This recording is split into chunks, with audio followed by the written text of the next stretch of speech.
¿Hay alguna pregunta en el público?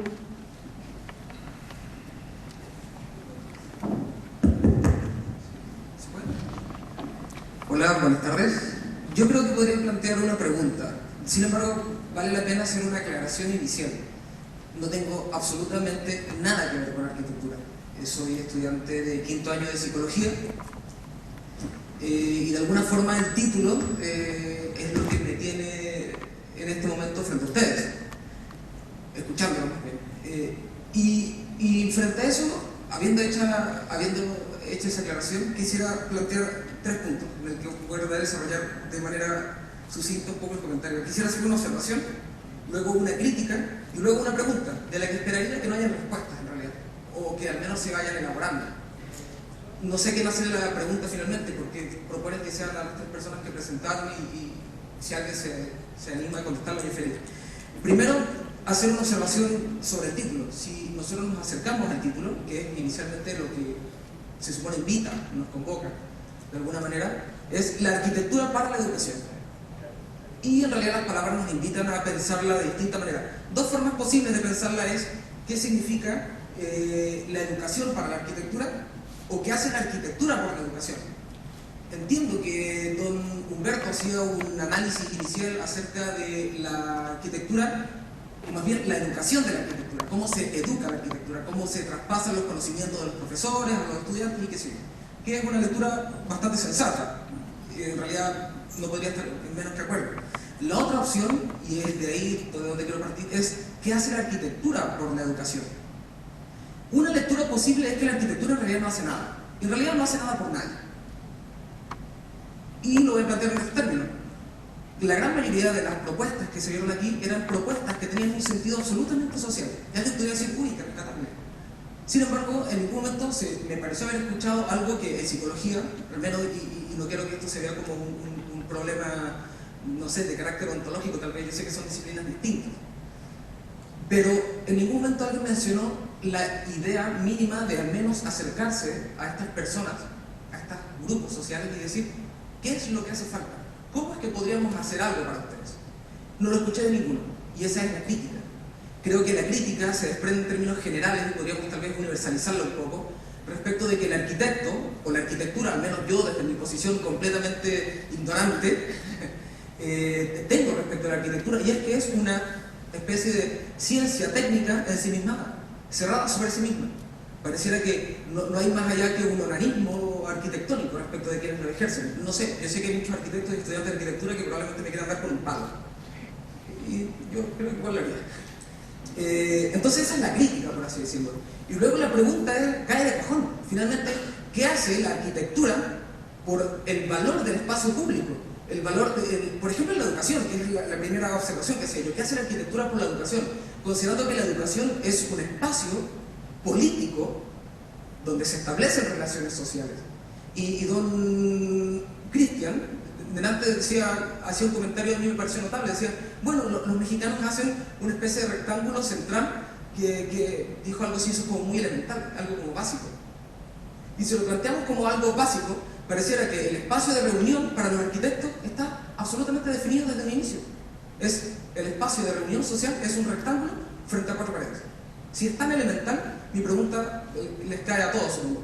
¿Qué hace la arquitectura por la educación en términos de un espacio político de relaciones sociales? Ya, yo creo que la pregunta es bien abierta, la idea es que respondan todos. Voy a modular ahora. Estuve un poco enferma, disculpen si es que no lograron entender. Al respecto, el segundo comentario que hiciste tiene que ver con qué es lo que nosotros hicimos en el fondo. No, como arquitectos, porque tú dices, ustedes hacen arquitectura, pero no le preguntan a nadie. Al respecto, te comento que mi proyecto de título sí se hizo a partir de un análisis. Por eso es bastante complejo explicar el proyecto, ya que a partir de un seminario de investigación que se trabajó a partir de 3 niveles. El estudio conjunto con la municipalidad, en el fondo entender el pensamiento general, mucho más político. El trabajo con la comunidad, la población de Villa Carson, en conjunto con la Junta de Vecinos, posteriormente los trabajos con el colegio, los alumnos existentes, o sea, del actual colegio y los exalumnos del colegio. En el fondo para definir no solamente las necesidades que necesitaba el colegio, sino también las necesidades de la comunidad. Eso en el fondo, obviamente, yo no soy socióloga tampoco para poder establecer los criterios, pero sí, por lo menos, tener en consideración cuáles son las necesidades que se requieren para poder integrarlo al diseño del establecimiento. O sea, yo estoy de acuerdo contigo de que la mayoría de las veces se desarrollan proyectos de arquitectura y que nunca le preguntan a nadie, en el fondo, si es que a la gente le gusta el proyecto, la gente que lo termina usando. Pero en ese caso te quería hacer la aclaración de que... Entendido. Ok. Sí, mira, agregar a lo que comentaba Bárbara, el hecho de que entiendo perfectamente el comentario que viene de una persona que estudia una carrera que no es arquitectura, y eso también es meritorio que tú hagas la pregunta. Sin embargo, nosotros ejercemos y nos forman en las universidades para dignificar los actos del hombre en el modo de habitar. Y desde esa perspectiva yo personalmente considero que hagamos lo que hagamos, siempre desde el punto de vista de la arquitectura hacemos algo por quienes van a habitar los espacios que estamos diseñando. Por lo tanto, lo que tú aseveras en el hecho de decir de que la arquitectura no hace nada por nada ni por la educación, me parece un error de tu parte. En segundo lugar, me sumo a lo que dice Bárbara. Yo, en mi caso personal, tuve un mes en Santiago, hablé con Betty Cernot de la Biblioteca Nacional, con Ale González de la Biblioteca Santiago, hablé con la directora de la Biblioteca de Puerto Montt, hice un zoom a la escala que yo podía hacerlo desde lo que era Santiago como capital, ¿no es cierto?, del país, y llegar hasta una situación local para poder desarrollar un proyecto de título. Y sobre esa base también tratar de acercarse lo más posible a los usuarios, porque en definitiva uno trata de interpretar muchas variables, y en definitiva también la receta perfecta no la tiene nadie. Lo que yo creo que aquí se presenta son verdades distintas, y en definitiva la verdad de cada uno es tan válida como la de todos los otros colegas y compañeros que están sentados ahí en el público. Entonces yo creo que es un poco eso, siempre existe el grado, uno trata de aproximarse lo más posible, ¿no? Ahora en la realidad, evidentemente que las obras de arquitectura tienen que causar algún tipo de sensación y comentario, si no causaran nada sería muy fome todo. Pero es eso, en definitiva, como más o menos tratar de redondear y responder.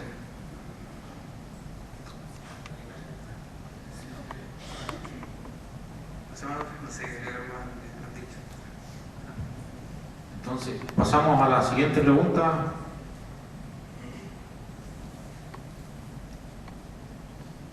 ¿Ahí tiene una pregunta? Ahí atrás. Hola, mi nombre es Joribor. Quiero hacerle una pregunta a Luis Calquín. Bueno, y de felicitarlo antemano por ver la belleza en un objeto donde posiblemente casi nadie la ve como un objeto de la lata, rescatarla y darle vida útil. Quiero saber cómo ha sido el proceso después de graduarte para ti y cómo ha sido el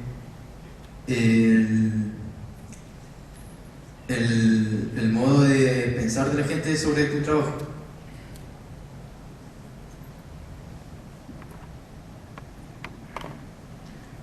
Bueno, creo que después de realizar este proyecto me quedé relacionado a una escala muy pequeña, o sea, siempre empiezo desde una escala muy pequeña, pero que a través de esa experimentación que empecé este trabajo, me di cuenta que las cosas nunca se terminan, que este es un proyecto que si bien pudo haber producido algo en la gente en ese colegio, no estaba terminado. La idea sería poder eso aplicarlo a una casa, a una vivienda, pero realmente todavía no se puede. O sea, no es una cosa, generalmente se le tiende a echar la culpa al arquitecto, pero algunas veces también viene del usuario, o sea, del atreverse a realizar cosas nuevas. Obviamente se comprende que es difícil, no estoy diciendo que va a construir una casa de lata, pero de que es difícil de repente atravesar una puerta que siempre se mantiene cerrada. O sea, la experimentación, estamos llenos de materiales prefabricados, generalmente cogemos los materiales, pero no participamos de un proceso creativo. Y creo, bueno, no sé cómo habrá partido esto del arquitecto, esto de ser arquitecto, no sé cómo habrá sido, pero yo me imagino que tiene mucho que ver con una persona que crea, que participa de esos procesos. Creo que me he dado cuenta que nos hemos alejado un poco de esa sensibilidad y estamos un poco más relacionados a lo que es el catálogo. Y sobre lo que nombraba él, creo que entiendo tu postura. Creo que es una postura que bueno, he conocido a gente que piensa lo mismo, pero eso en realidad es algo que se aplica a todas las carreras, también se puede aplicar a la tuya. Las mismas preguntas que tú nombraste, de hecho, se aplican.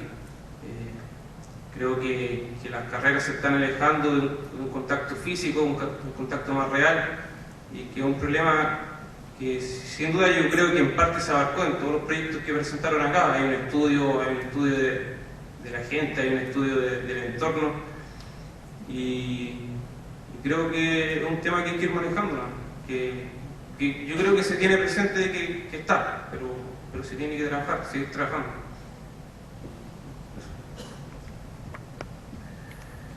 ¿Alguna otra pregunta? Ya para ir finalizando. Ahí.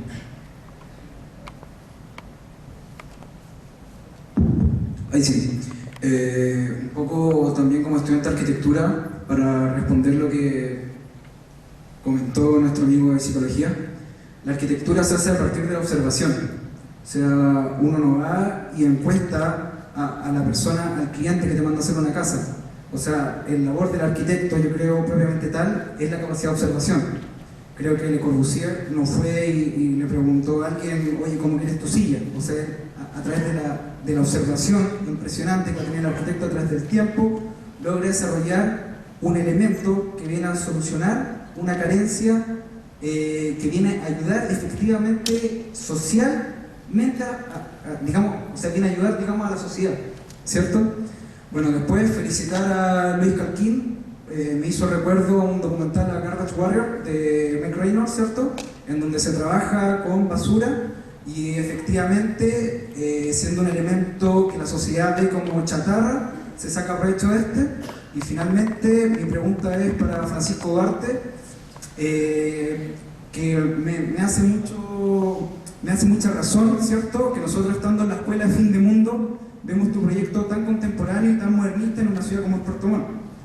Me gustaría saber cómo tú involucras esto, que es algo, un elemento global, y formalmente, ¿cuál fue el seguimiento que tú hiciste para llegar a un elemento tan contemporáneo en Puerto Montt? ¿Qué referente seguiste o cómo fue el camino este?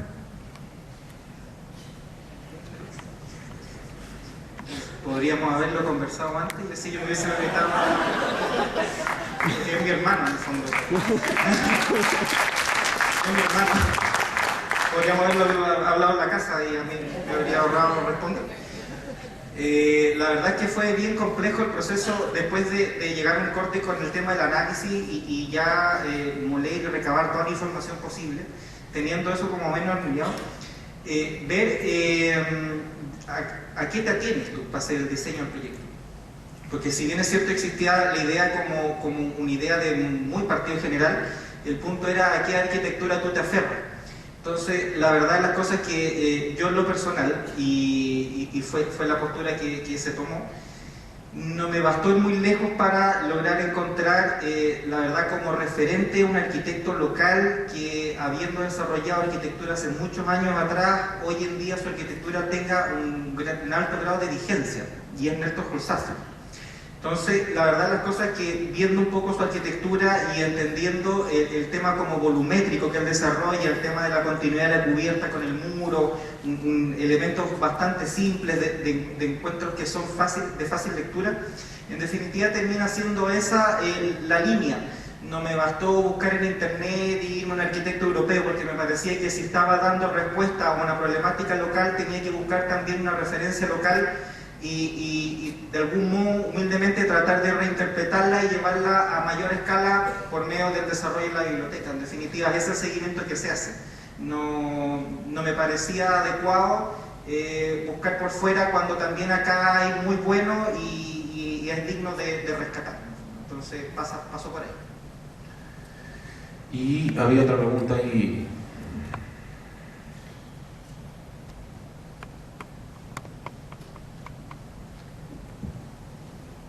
Hola, Jorge Río, de acá, de San Sebastián. Bueno, antes que nada, felicitarlos a todos por el excelente trabajo que hicieron y por también tener el honor de representar a sus escuelas. Mi pregunta va para Luis, porque partiste hablando del tema de la lata, ¿cierto? Que la achataba, entonces con la sección de arriba y la de abajo generaba como algo más resistente, ¿cierto? La lata, la resistencia de la lata.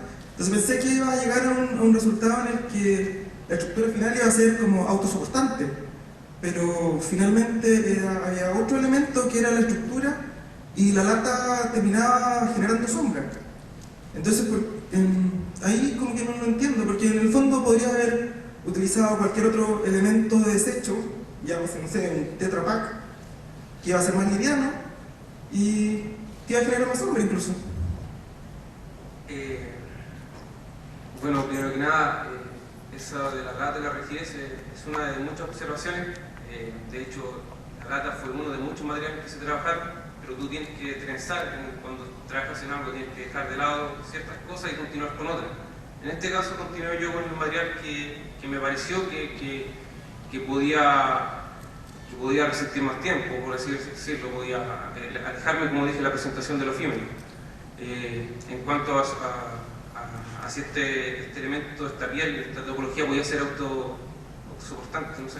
De hecho, me gustaría que revisaras el blog y vas a ver cómo se continuó ese trabajo. El problema en ese caso era la altura de ese tejido, el ancho de ese tejido. Si ese tejido se hubiera podido seguir trabajando, tal vez hubiéramos olvidado el tema de los arcos. Lamentablemente hay flechas que se tenían que respetar y cosas que priorizar, pero como dije, como respondí anteriormente, esto termina siendo un experimento que se puede seguir mejorando, como pasa generalmente en cualquier trabajo en que uno hace pruebas.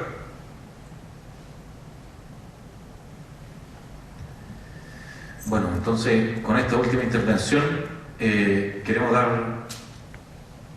¿Tienen una pregunta? Para comentar, sí, ahí le van a prestar el micrófono.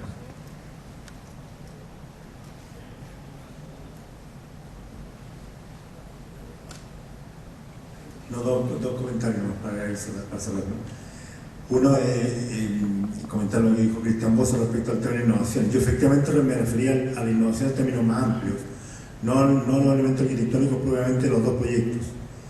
Coincido con él que desde el punto de vista del lenguaje arquitectónico ninguno de los proyectos innova el lenguaje, ¿no? Son cosas que hemos visto. Me refería al proceso total y en ese sentido creo que lo más innovador en términos de totalidad y de lenguaje incluido es el de Luis Calquín, digamos, porque hay una innovación previa en la manera de plantear un proyecto de título que no es propia de él, sino que es del pensamiento de tu facultad, ¿verdad? Que innovó en eso, y esa cadena de innovaciones culmina en lo tuyo de aprovechar una lata o un elemento arquitectónico. Está toda la cadena bien completa. En ese sentido quería aclarar eso, de que en términos estrictamente de morfología obviamente hay diferencias. Y por último, referirme al comentario del, no sé si es sociólogo o estudiante de sociología, de psicología, que es bien interesante la pelota que nos tiran los arquitectos y la interpelación que hacen, ¿no? Yo creo que hay que interpelar a los arquitectos y no a la arquitectura. La arquitectura es una disciplina y como tal es neutra, ¿no? O sea, como podríamos interpelar a la química o a la historia, ¿no? Como que uno tendría que ver qué hace la historia o qué hace la arquitectura, qué hacemos los que estamos en esa disciplina. Y creo que esa reflexión es muy válida hoy día respecto a la distancia que ha ido adquiriendo el mundo del pensamiento, y particularmente el que nos convoca, el ámbito universitario, que es responsable en muchas acciones de lo que pasa en nuestra realidad, ¿verdad? Porque del mundo universitario salen tendencias, salen salen políticas de gobierno, el neoliberalismo en Chile surgió de una política universitaria, de la Universidad Católica, en Chicago, etcétera, fue a Chicago, volvió, o sea, y hoy día estamos viendo esa, y quizá donde más se nota la distancia entre la disciplina y el ciudadano común, digamos, es en la economía, ¿verdad? En la economía es quizá donde se produce más, porque los economistas y la economía están pensando en algo y la ciudadanía está en otra esfera y de ninguna manera se percibe una continuidad del discurso o de los resultados de uno con respecto a otro, de un nivel con respecto a otro. Y lo estamos viviendo ahora. Hoy día estamos viviendo probablemente uno de los momentos económicos más altos de los últimos años en Chile, con un desempleo muy bajo, con una tasa de crecimiento altísimo, etcétera, etcétera, y sin embargo está el país paralizado, porque hay algo en la economía que está funcionando bien, pero que la gente no lo percibe. Y hay un descontento que la economía no es capaz de explicar. Eso es todo. Muchas gracias y felicitaciones por la organización del evento. Bueno, entonces, antes de cerrar, voy a invitar a Drago, que es el dueño de casa, para que diga unas palabras de cierre.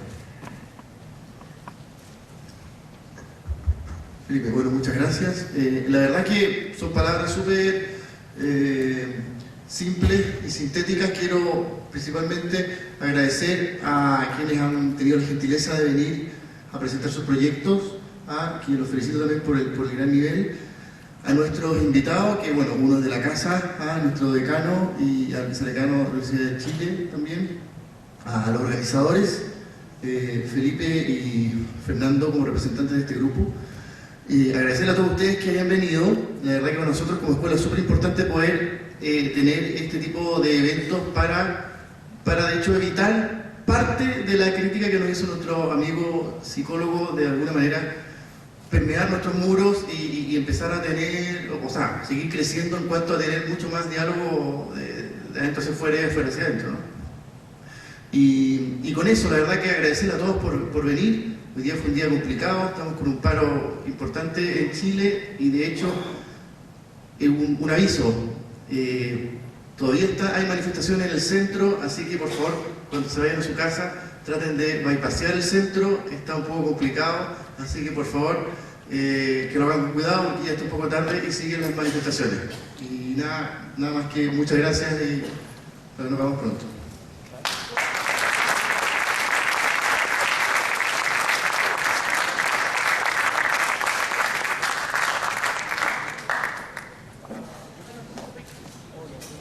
Sí, está aprendido. Para cerrar, entonces le tenemos un presente a los arquitectos, dar las gracias a los patrocinadores, ¿cierto? La Asociación de Oficinas de Arquitectura de Chile, el Colegio de Arquitectos de Chile y la editorial Stock, y a las universidades que colaboran en la organización del evento, dentro de las cuales está la Universidad de San Sebastián. Así que muchas gracias a todos ustedes.